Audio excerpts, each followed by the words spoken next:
এদিকে আসো।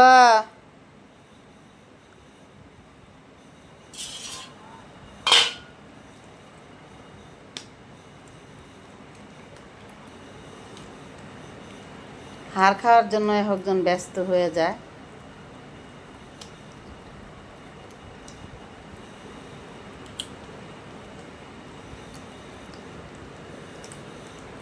কালু, কালু, এই কালু, কালু রে, ময়না কালু, ময়না কালু।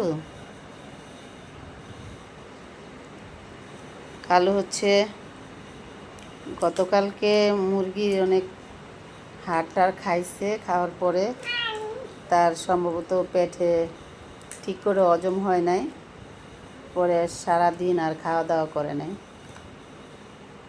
এক পর্যায়ে আমি তারে না খেয়ে থাকলে বাচ্চাদের শরীর খারাপ করে, তো পোলার চাল পাটাতে বেটে ভিজায়া নরম করে তারপর এটাকে একটু ভালির মতো করে খাওয়াইছি, কারণ না খেয়ে থাকলে ডিহাইড্রেশন হয়ে যাবে। যে কোনো মানুষ 24 ঘন্টা না খেয়ে থাকলে তো তার শরীর খারাপ হবেই।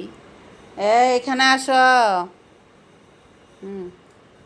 যার ফলে তার খাইতে হবে যে কোনো একটা জিনিস, লিকুইড হোক, দুধ হোক বা কিছু হোক, খেতে হবে। না খেলে তো বাচ্চাদের এখানে আসো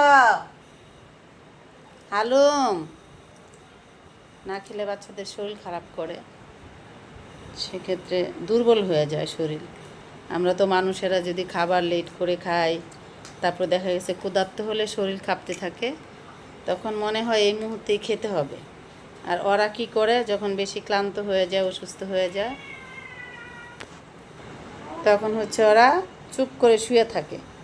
তো শুয়ে থাকতে থাকতে সেই সময়টা যদি আপনি বাচ্চাদের দিকে খেয়াল না করেন, তাহলে বাচ্চারা অসুস্থ হয়ে যাবে, ডিহাইড্রেশন অবস্থা হয়ে মারা যাবে। এই জন্য বাচ্চাদের প্রতি বসো, বাচ্চাদের জন্য খেয়াল রাখতে হয়। শুধু আসলে আমরা যেরকম সন্তানদের খেয়াল রাখি, নিজেদের খেয়াল রাখি, সেরকম ওদেরও খেয়াল রাখতে হয়। কারণ খেয়াল না রাখলে তো সমস্যা।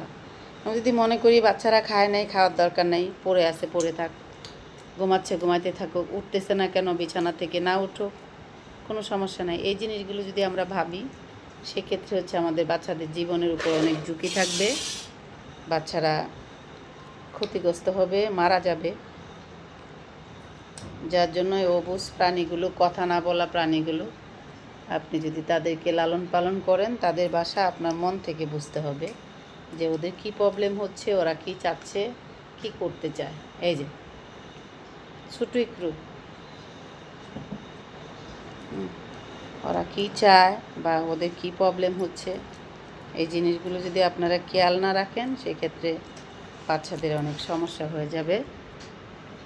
মানে সন্তানদের মতো করে মা বাবা যেরকম ছোট বাচ্চাদের কখন কি প্রয়োজন হয়, ওদের কি দরকার, সেগুলো খেয়াল রাখা লাগে। কষ্ট হয়, অনেক কষ্ট হয় ওদেরকে। একটা মানুষের বাচ্চা লালন পালন করলে যতটুকু কষ্ট হয়, তার থেকে অনেক ডাবল কষ্ট হয় ওদেরকে লালন পালন করতে। কষ্টটা মেনে নিতে হয়, কারণ আদরের জিনিস, ভালোবাসার জিনিস।